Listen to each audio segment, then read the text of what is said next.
You think you're keeping the peace. You tell yourself that staying quiet, swallowing your anger, and saying, "I'm fine," makes you the bigger person. But what if I told you that your silence isn't kindness? It's actually one of the most sophisticated forms of psychological manipulation, and it's slowly destroying everyone you love. Let's be brutally honest for a second. I want you to look closely at your own life. How many times this week have you bitten your tongue? How many times did someone cross a boundary, say something careless, or let you down, and instead of calling them out, you just smiled? You forced out a tight, uncomfortable smile, and you said, "Oh, it's okay. Don't worry about it." But you were worrying about it. You were seething inside.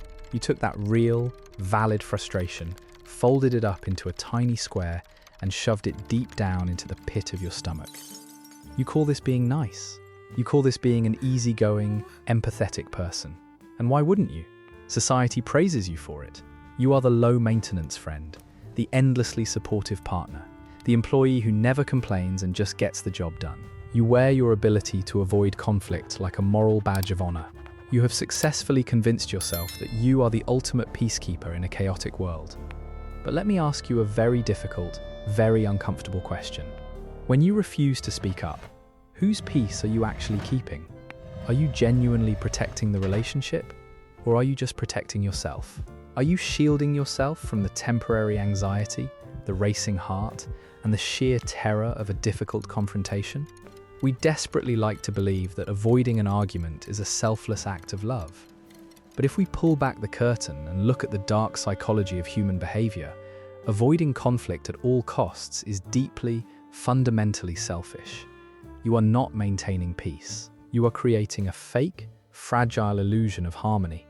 An illusion that only exists because you are actively lying to the people you claim to care about regarding how you truly feel. You aren't keeping the peace. You are just postponing a war, and you are adding a massive amount of emotional interest to the inevitable explosion.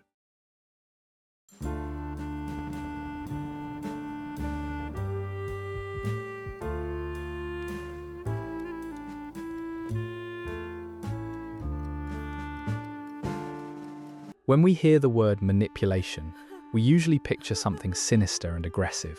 We think of narcissists gaslighting their victims, or Machiavellian villains pulling the strings from the shadows. We think of loud demands, ultimatums, and control. Because of this extreme definition, you would never, ever put yourself in the category of a manipulator. You are the one who yields. You are the one who bends over backward. But manipulation is not always loud. In fact, its most common form is entirely silent. Covert manipulation isn't about forcing someone to do something against their will. It is about intentionally withholding the truth in order to control another person's emotional reaction and, by extension, to control the environment to keep yourself comfortable. Think about the fundamental mechanics of a relationship. It is built on an exchange of realities. When you are hurt, disappointed, or frustrated by someone, and you choose to look them in the eye and say, "I'm fine," you are not just telling a polite lie. You are actively distorting their reality. Imagine this scenario. Your partner repeatedly does something that crosses a boundary. Maybe they make a dismissive joke in public, or they constantly leave you waiting. You hate it. It burns a hole in your chest. But instead of looking at them and saying, "Hey, that hurts me," you swallow it, you smile, you change the subject. Here is the ugly truth about what you are actually doing in that exact moment. You are secretly putting them on trial inside your mind. You are acting as the judge and the jury, convicting them of a crime they don't even know they are committing. You are turning them into the villain of your internal narrative, but you never gave them the script. You robbed them of their agency. You stole their opportunity to apologize, to grow, and to correct their behavior. You decided, entirely on your own, that they couldn't handle the truth, or that they wouldn't change anyway. That is not empathy. That is arrogance, and it is deeply controlling. The punishment doesn't end in your head. Because you can't express your anger directly, it leaks out sideways. This is where passive-aggressive behavior is born. You withdraw your warmth. You give short, clipped answers. You become physically distant, creating a sudden, unexplainable chill in the room. You are using your silence as a weapon. You want them to notice you are upset, but you refuse to tell them why. You are demanding that they read your mind. You are forcing them to navigate a minefield in the dark, constantly wondering, Are they mad at me? Did I do something wrong? You hold all the cards, and you keep them in a state of subtle, anxious confusion. This is a power play. It is a way of punishing them without ever having to take the risk of raising your voice or facing their defensive reaction. Why do we do this? If you are a chronic conflict avoider, you might tell yourself you just don't want to hurt their feelings. You don't want to be the cause of their distress. But if we dig one layer deeper into your psychology, we find a much darker truth. It is not their discomfort you are afraid of. It is your own. You are terrified of the guilt you might feel if you make them sad. You are terrified that if you initiate a conflict, they might turn it around on you. They might yell, or worse, they might leave. So, you lie. You construct a false reality where everything is fine, because managing their false happiness is infinitely easier for your nervous system than managing the unpredictable chaos of their genuine reaction. You aren't protecting them from the truth. You are protecting yourself from the emotional labor of dealing with the truth. You are prioritizing your immediate, short-term comfort over the long-term survival of the connection. And this leads us to the most tragic irony of the people pleaser. In your desperate attempt to avoid losing the relationship through an argument, you end up destroying it through suffocation. Because conflict avoiders would rather watch a relationship slowly die than take responsibility for starting an argument. If you are feeling a heavy weight in your chest right now, or perhaps a sudden urge to click away and defend yourself, I want you to take a slow, deep breath. Because what I'm about to say next is the most important part of this entire video. The fact that you use silence as a tool, the fact that you covertly manipulate situations to avoid arguments, does not make you a malicious person. It makes you a survivor. And to understand why you do this, we have to stop looking at your behavior as a character flaw and start looking at it as a biological trap. We need to talk about your nervous system.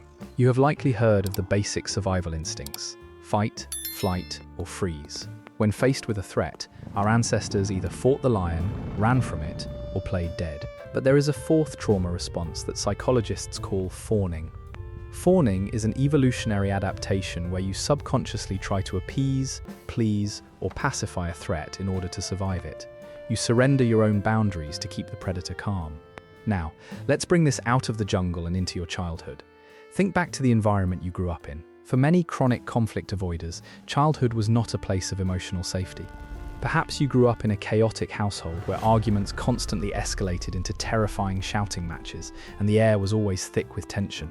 Perhaps you had a parent with an unpredictable temper where walking on eggshells became your full-time job and one wrong word could ruin the entire weekend. Or maybe your environment was just emotionally cold and love was strictly conditional. You only received affection when you were the good, quiet, compliant child. When you are small, dependent, and entirely powerless, you cannot fight a towering, angry adult. And you cannot run away because you have nowhere to go. So, your highly intelligent brain chose the only survival mechanism left: fawning. You learned how to read the room the second you walked through the door. You learned how to scan for micro-expressions, listening to the exact pitch of your parents' footsteps to gauge their mood. You became a master at shrinking yourself. Your brain wrote a permanent, life-saving code into your nervous system. Having an opinion is dangerous. Expressing anger leads to abandonment. Being invisible and agreeable is the only way to stay safe. Fast forward to today. You are a grown adult, but your amygdala, the alarm system in your brain, is still stuck in that childhood living room. When your boss sends a slightly ambiguous email, or when your partner simply says, "We need to talk," your logical brain knows it is just a normal human interaction, but your nervous system doesn't know what year it is. Your body reacts as if you are in mortal danger. Your heart races, your palms sweat, your throat closes up, and your primitive brain screams, "Pacify the threat, agree with them, say you're fine, survive." Your conflict avoidance is not cowardice, it is a deeply ingrained biological reflex to trauma. You are simply running the software that kept you alive when you were defenseless. But here is the heartbreaking reality you must accept today. The war is over. You are no longer that helpless child, and the people around you are not your angry parents. Avoiding conflict was once the brilliant shield that saved your life in the past. But today, that shield is the heavy, suffocating wall keeping you imprisoned. Let's talk about where that swallowed anger actually goes. Because it doesn't just evaporate, Emotions are energy, and human biology dictates that energy cannot simply be destroyed, it can only be transformed. When you take a valid feeling of frustration, hurt, or disappointment and you force it down, it doesn't disappear into the ether, it ferments, it rots. It turns into something much darker and much more toxic. It turns into resentment. I want you to imagine that inside your chest there is a heavy, steel vault. Let's call it the resentment bank. Every single time your partner speaks over you and you say nothing, you make a deposit. Every time your friend makes a passive-aggressive joke at your expense and you force a polite laugh, deposit. Every time you take on extra work that isn't yours because you were too afraid to say no to your boss, deposit. You tell yourself that you are letting these things go. You pride yourself on being a forgiving person, but you are not forgiving anyone. You are simply archiving their offenses. And the terrifying thing about the resentment bank is that it accrues massive, compounding emotional interest. Months, maybe even years go by. You look like the perfect, agreeable, low-maintenance person on the outside. But inside, that vault is filling up to the brim. The pressure is building against the steel walls. And then, one random Tuesday, the inevitable happens. Your partner forgets to take out the trash. Or they leave a wet towel on the bed. Or a friend takes 20 minutes too long to text you back. It is a tiny, seemingly insignificant offense, a drop of water. But it is the drop that breaks the vault. Suddenly, you snap. You erupt with a level of blind rage that completely paralyzes the people around you. You aren't just yelling about the trash. You are screaming about the last 5 years of feeling unseen, unheard, and unappreciated. To them, your reaction is insane. It is wildly disproportionate. They look at you like you have completely lost your mind. But to you, it makes perfect sense, because you are reading from a ledger of 100 unsaid grievances that they didn't even know existed. Or perhaps you don't explode. Perhaps you do something even more destructive. You implode. One day, you just wake up and you feel absolutely nothing for them. The love is gone. The warmth is dead. You pack your bags, or you block their number, and you walk away without a single word of explanation. You ghost them. You convince yourself that the relationship was just toxic, or that you simply outgrew them. But the truth is, the relationship didn't die of natural causes. It suffocated under the weight of 1,000 conversations you were too afraid to have. This brings us to the intimacy paradox. You avoid conflict because you are terrified of losing the connection. You believe that arguments create distance. But in human psychology, the exact opposite is true. Conflict is not the opposite of intimacy. It is the gateway to it. When you never argue, when you never disagree, when you never show the messy, difficult, unpolished parts of who you really are, you are not living in harmony. You are living in a polite fiction. It is fake harmony. You are merely coexisting with a roommate. True intimacy is absolutely impossible without friction. Because how can someone possibly love you if they don't even know who you really are? How can they respect your boundaries if you never set them? How can they fulfill your needs if you never voice them? By constantly playing the role of the easygoing peacekeeper, you are actively denying your partner the chance to love the real you. You are keeping them at arm's length. Safe, comfortable, but entirely alone. You must realize the brutal truth. Every argument you avoid doesn't disappear. It just hides in the dark, gathering strength, and it will eventually return under the guise of total alienation. Let's go one layer deeper. Beneath the trauma response, beneath the overflowing resentment bank, there is something even more uncomfortable that we have to confront. We need to talk about your ego. People who avoid conflict often pride themselves on lacking an ego. You probably tell yourself, "I'm so easygoing, I don't have to be right all the time, I'm just incredibly adaptable." But the truth is, your ego is actually running the entire show. It is simply wearing a different disguise. It is wearing the mask of the good person. The Swiss psychiatrist Carl Jung talked about a concept called the shadow. The shadow contains all the parts of ourselves that we repress or deny because we believe they are unacceptable to society. For you, your anger, your boundaries, your demands, and your natural aggression all live in the shadow. You are terrified of your own shadow. You are terrified that if you initiate a conflict, if you raise your voice, or if you tell someone that they have deeply hurt you, your identity as the good person will shatter. You are obsessed with your own moral purity. You are so terrified of being perceived as the villain in someone else's story that you will willingly become the victim in your own. Think about the crushing weight of this toxic positivity. Think about how utterly exhausting it is to constantly curate your personality. You are not actually living a life. You are running a lifelong public relations campaign for a fictional character. A character who never gets angry. A character who never has any inconvenient needs. A character who is infinitely patient. But why do you feel the need to play this exhausting character every single day? It all boils down to the deepest, most primal human terror, the fear of abandonment. If you strip away all the polite excuses, at the very core of your conflict, avoidance is a deeply toxic, subconscious belief. You secretly believe that you are only lovable when you are unproblematic. You believe that love, friendship, and respect are highly conditional. Your internal monologue says, if I am difficult, I am disposable. If I make a demand, they will leave. If I show them the messy, angry, complicated parts of who I am, they will realize I am not worth the trouble. So, you make a tragic trade.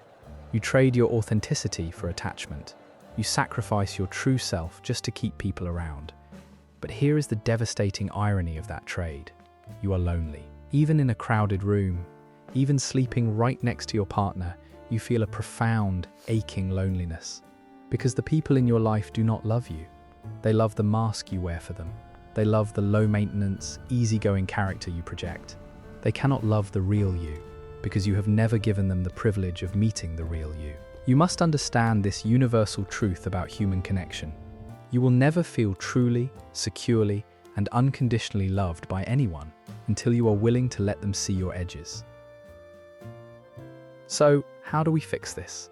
How do you break a survival mechanism that has protected you for your entire life? It starts with a fundamental, radical shift in how you view disagreement. You have to stop looking at conflict as a war and start looking at it as productive friction. Think about how a fire is made in the wild. You need two rough surfaces rubbing against each other. It requires friction to create warmth. It requires friction to create light. Your relationships need that exact same friction to survive the darkness. Here is how you start to build that fire, using 3 very small, practical steps. Step 1 is entirely physical. The next time someone crosses a boundary, before you force a smile and say, "I'm fine," I want you to notice your body. Notice your throat closing up. Notice your jaw clenching and your heart racing. That is your nervous system preparing to fawn. Do not speak yet. Pause. Take one slow, deep breath and simply say, "I need a moment to process this." You are not starting an argument yet. You are simply buying your logical brain enough time to override your childhood trauma response. Step 2 is separation. When you are ready to speak, remember that you are not attacking the person. You must reframe the dynamic. It is not you versus them. It is you and them, on the same team, attacking the problem together. Step 3 is the execution. Throw away the accusations. Do not say, "You always ignore me," or "You never listen." Those words immediately trigger their defensive ego. Instead, use the undeniable architecture of truth. I feel invisible when you look at your phone while I am speaking to you. They can argue with your logic, they can argue with your memory, but they cannot argue with your emotions. I have a challenge for you today. I want you to stop acting like a peacekeeper. I want you to have one difficult conversation. Send that text message you have been drafting and deleting for a month. Tell someone that they hurt you. Let the fake harmony shatter, and trust that the relationship is strong enough to survive the truth. If this video made you uncomfortable today, if it forced you to look at a part of your shadow that you have been hiding from the world, then I want you to hit the subscribe button right now. We don't do comfortable lies on this channel. We do the deep, brutal, psychological truth. And before you leave, go down to the comments and tell me, which chapter of this video hit you the hardest? Or better yet, tell me about the conversation you are finally going to have today. Let's make the comment section a testament to breaking the silence. Because true peace is not the absence of conflict. True peace is the ability to walk directly through the fire of an argument without ever losing yourself.